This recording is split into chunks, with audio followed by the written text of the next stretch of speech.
Yo, what's going on with y'all? It's your boy NeohXO here to talk about Black Clover episode 153. I hope everybody is having a great day. You know, we're here to talk about some Black Clover. Pretty cool episode. This episode is what I like to call a utility episode. It did a lot of justice in setting up things for the upcoming arc and stuff like that. You know, really good setup episode. But basically, if you like Black Clover, go ahead and subscribe to the channel. If you want to, drop a like on the video. And with that being said, let's hop right into it.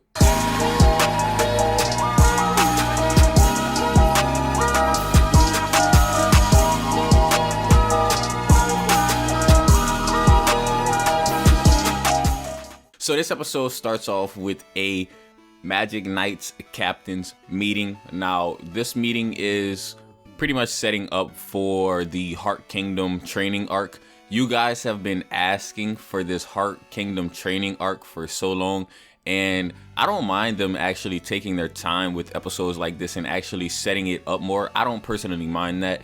It adds more kind of context to a lot of the things that's going on, because manga readers and anime onlys is different. You know, they kind of sort of have to add stuff like this into the anime, because in the manga, you know, we just be reading them chapters like weekly like it's nothing, you know.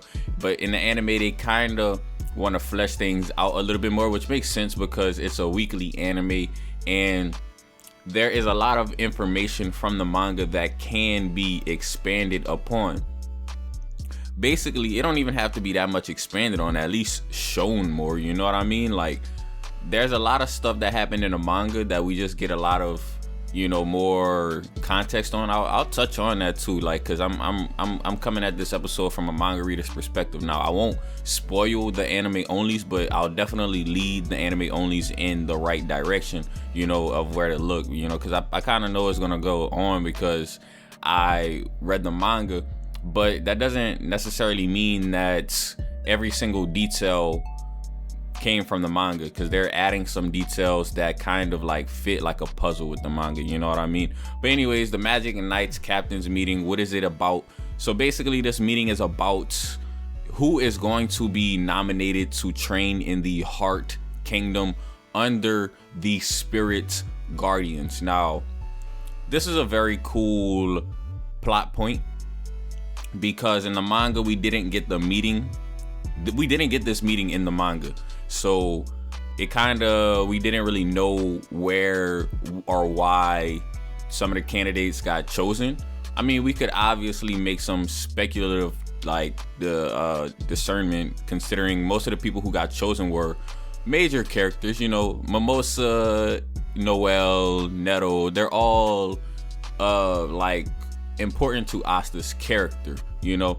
Yuno is also important to Asta's character, and he is not going to be training in the Heart Kingdom. But do not worry, Yuno fans. I'm actually a pretty, you know, solid Yuno supporter. He did get some spotlight, even though he's not going to be attending the training in the Heart Kingdom. And I actually like this fact because Yuno is different, man. Like, to me, Yuno is really different. Again, not gonna spoil too much from the manga, but the origins of Yuno is just very different from the origins of a lot of the other Magic Knights, you know.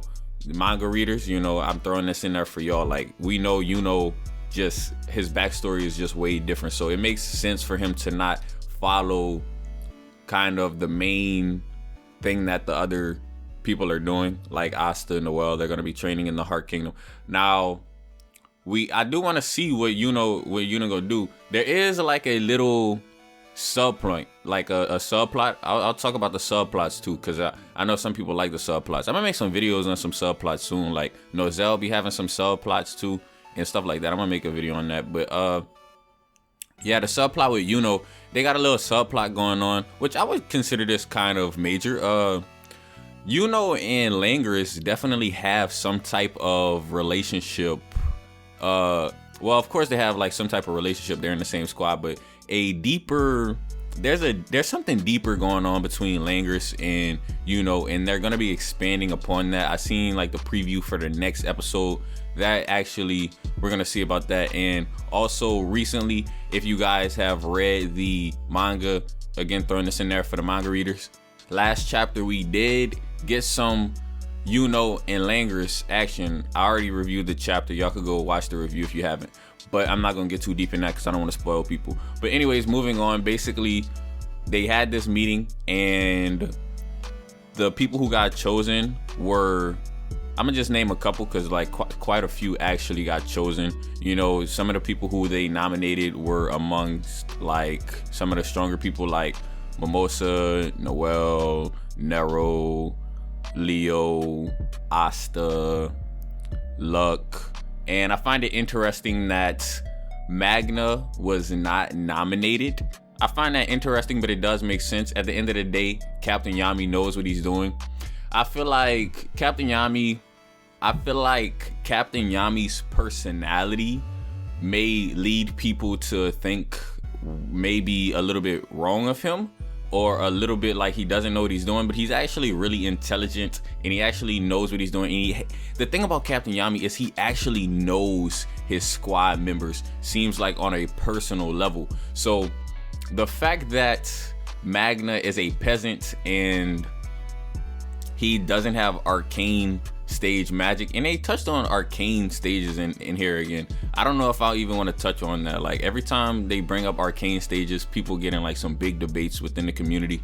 But anyways, that's neither here or there. Magna was not nominated, and it makes sense why he was not nominated, for the simple fact he's a peasant. He doesn't have that much mana and he doesn't have arcane stage magic. So Yami's like, nah, I'm not gonna nominate him. But what ends up happening is, we know if you've read the manga that Magna actually goes to the Heart Kingdom, but I'm not gonna spoil it. Some stuff doesn't really work out in Magna's favor. So this makes sense. This kind of episode sets this up because Yami didn't even want Magna to go in the first place. And when Magna went, it seems like Captain Yami was right. And a line that Captain Yami, like, this is foreshadowing, guys. Like Yami said in this episode, it's not about where you train, it's about how you train.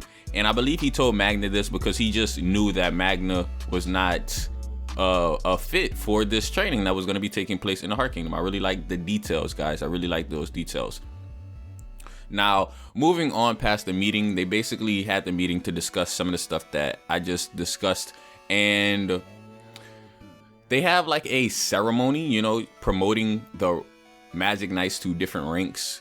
This is the episode where we see Yuno get promoted to the rank of a vice captain, you know, and that kind of leads into why him and Langris have a special sort of relationship, because they're in the same squad, and Yuno just caught up to Langris very, very fast. Now, at this present moment in time, do I believe that Yuno is stronger than Langris? No, I do not. Judging by this episode alone, I don't think that Yuno is yet stronger than Langris. Now, in the future, I definitely see Yuno surpassing Langris due to the fact of, look how fast Yuno caught up to Langris's rank. Like, Yuno is built different. I gotta give Yuno his props on that one. Like, I really, really do. Another thing that I gotta say, Seke apparently got promoted to the same rank as Langris and Yuno. You know, I mean, at this point, I don't even know what to say about Seke. Seke actually has a lot of fans, but I can't tell if like Seke fans are like serious or if they're just in it for the memes, because like Seke would get smashed by pretty much anybody on the same rank as him, like on the same rank that the king promoted him to or wants him to be promoted to. That's crazy. Like he not standing a chance against that. But pretty much this episode also sets up Magna and Luck's relationship a little bit more. Subplots, guys, subplots. I'm gonna stay touching on these subplots. So it sets up one of the subplots between Langris and Yuno. It also sets up one of the subplots between Magna and Luck. We know that Luck has respect for Magna, and it is gonna show more. But basically, Luck is built different. We know he's a battle fiend, and Magna is just not the same as Luck. But at the same time, Magna does not want to be outdone by Luck. So we're just gonna have to see. They're gonna have to learn in their own ways. And this is actually, we on the same page when it comes to anime onlys and manga onlys, or people who watch both. Magna is nowhere to be seen in the manga, so we're just gonna have to see what actually took place with Magna and this training and whatnot. But anyways, this was a pretty cool episode.